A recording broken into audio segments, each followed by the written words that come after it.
Okay, week two. Now we're actually going to start creating some stuff this week, or learning to create stuff.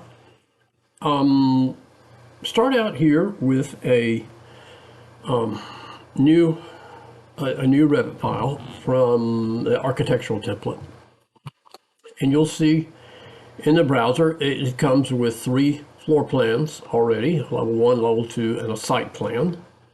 2 ceiling plans, the 4 elevations. That's what you've got. So what this video is about datum elements. Okay, levels are datums. All right, and so if I open an elevation view, here you can see the 2 levels. What Revit calls level 1 is always placed at 0 feet. Okay, you can think of levels as floors, like first floor, second floor, and so forth. We can also have levels for top of footing, bottom of footing, basement slab, top of foundation wall, or maybe, first floor, top of wall, roof level, and then top of roof. So you can have multiple levels, because in any level that you create, you can create a floor plan drawing from.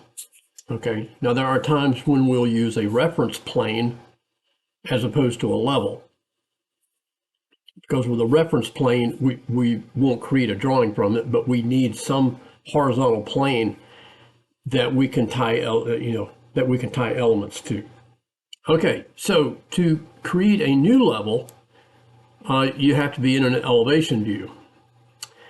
And we go here to the architecture tab, and over here on the datum, we go level. And then when you move your mouse around, you'll see it will snap and line up with what you've already got there. Okay. And then the little lock, that means it locked that end in line with the others.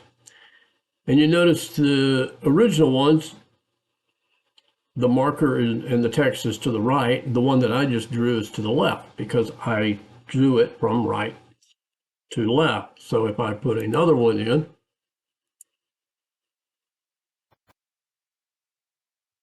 you can see it did it that way. Okay, now to change that, you just select it and then change the little check boxes. Okay, so you notice it created level 3 and level 4 in floor plans and in ceiling plans. All right, so now let's go back. Actually, I want to delete those. Okay, so let's go back to a floor plan. And we're going to add what's known as grid lines. Now, you usually don't see grids in residential type drawings, although we will use them in our 2 classes. You see them all the time in a commercial design, because it is from the grid lines that every other item is dimensioned from. Okay, so every trade references those grid lines, or just about every trade, from the footing and foundation guys, the excavators, the carpenters, the steel workers, the plumbers, the electricians.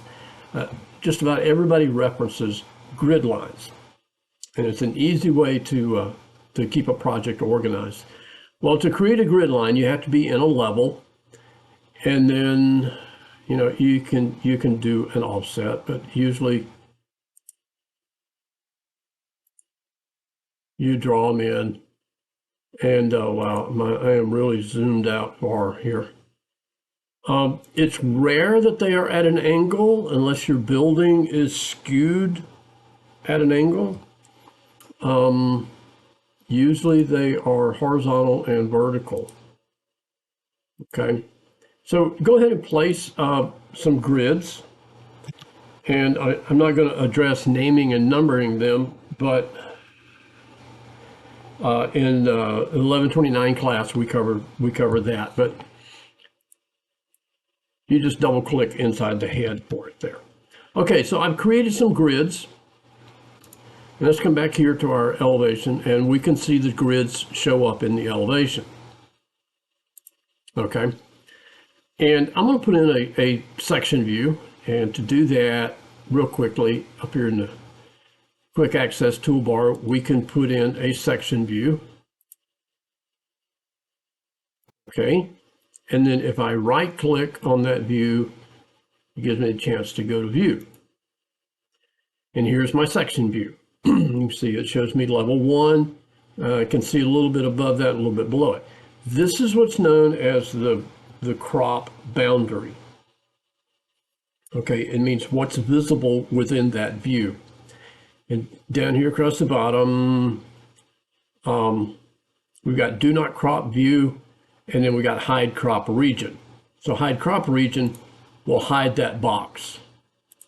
And then once you're finished, this is a little advanced, but once you're finished working in a view, you'll turn that off so it doesn't show up on your prints. Okay, so if we go do not crop view, then it shows everything outside of that box. Okay, so let's go back to our south elevation. We've added grids, we've added a section. Okay, if I need to adjust this, I can come here and I can pull that up. If I go back to my section view, oh, it didn't change the crop region. I just moved the head. Here's the crop region right here. Okay, so if I go to section 1, now it shows me level 2.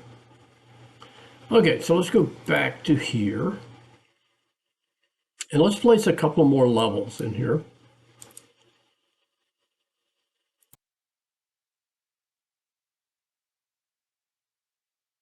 Put one down here at the bottom too. Okay. So I've placed those in. Let's go to, well, of course, level 1's not going to show anything, but if we go to our section view, see, nothing changed. Even here, you notice the grid lines did not go up or down with those new views. What I want you to understand from this is that you need to first create your levels before creating your grids or section views or things like that. The reason for it is that they do not automatically adjust to new levels unless they're within the range what you've already done. So you always want to get at least your bottom level and your lowest level and your uppermost level in place before you start creating grids. And this could be, it could be one that you're not really going to use. So we'll come in here, double click on that, and I'm going to say bottom of footing. And rename corresponding views, yes. And see, it changed the name of them over here. And go to level 5.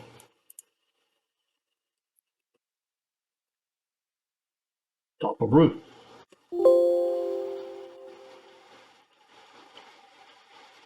Okay, now if I want to expand these, I can grab the heads of those and pull them up and down. Now, did that work?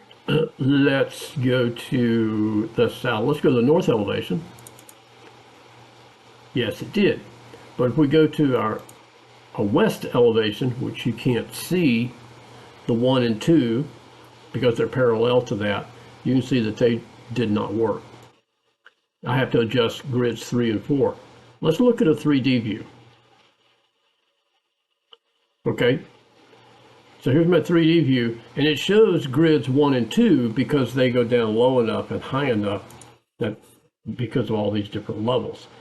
So let's come back to here and adjust these. Let's take them down below, go back to our 3D view. Now they're showing up. Okay. But if I go to this level, if I go to my top of roof level, grids 3 and 4 are not showing. Okay. This all seems kind of redundant, I guess, but what I want you to understand is that you create your level, create all your levels first, at least the top and the bottom that you know you're going to need. And in each class, sometimes we just leave them as called level 1 for the first floor. You can call it first floor. Okay, that's not a problem. You can call it basement floor. Second floor, third floor. Wherever you end up working, they're going to have a standard that you're going to follow for naming levels and naming datum lines and things like that. Okay, so, how to adjust these. So I could adjust them here. And remember, everything works off of what's known as level 1 as far as distance. So you see this comes down a negative 12. Well, I can double click in that and change that. And okay, so when you're entering numbers in Revit, if you just enter a number with no symbol, it assumes that it is feet. Okay? So that can save you a couple of keystrokes. If you enter a number and then a space and another number, it assumes feet and then inches. Okay? And of course, you can always use the feet symbol and the inch symbol. Okay? So let's change that to, we'll say 9 feet. And I'll say 21 feet 3 inches. Okay. So that's how you adjust heights of levels. When we're dealing with grids, and we're going to cover this in 1129 class, and this will be you'll create your levels. When you place your grids, you want to place those before you start drawing walls. And what I teach people to do is to go ahead and dimension those and get them to the correct dimension. So 36 feet. Ooh, I got lucky on that one. We'll leave that one alone. 56 feet, that's kind of long. So I click the grid line and then click the dimension, and I can change that. I'm gonna say 42 feet. Okay, so we'll say that 36 by 42 is the size of our house. Now I come in here and I can lock a dimension. And when I do that, I can move that because these, if you see, it moved, but it moved the other one also. So what we do now is we select all of our grid lines, and I can select one and then right click and go select all instances. And I come up here and I pin it right here. It locks a model element in place. Okay, now those things are pinned and they will not move. Okay. This will save you so much trouble when you're creating your walls if you will pin, dimension, and lock your grid lines down. Okay, I think that's enough on datums right now. Next, we're going to talk about how to place elements and load elements into your project. So I will be back shortly.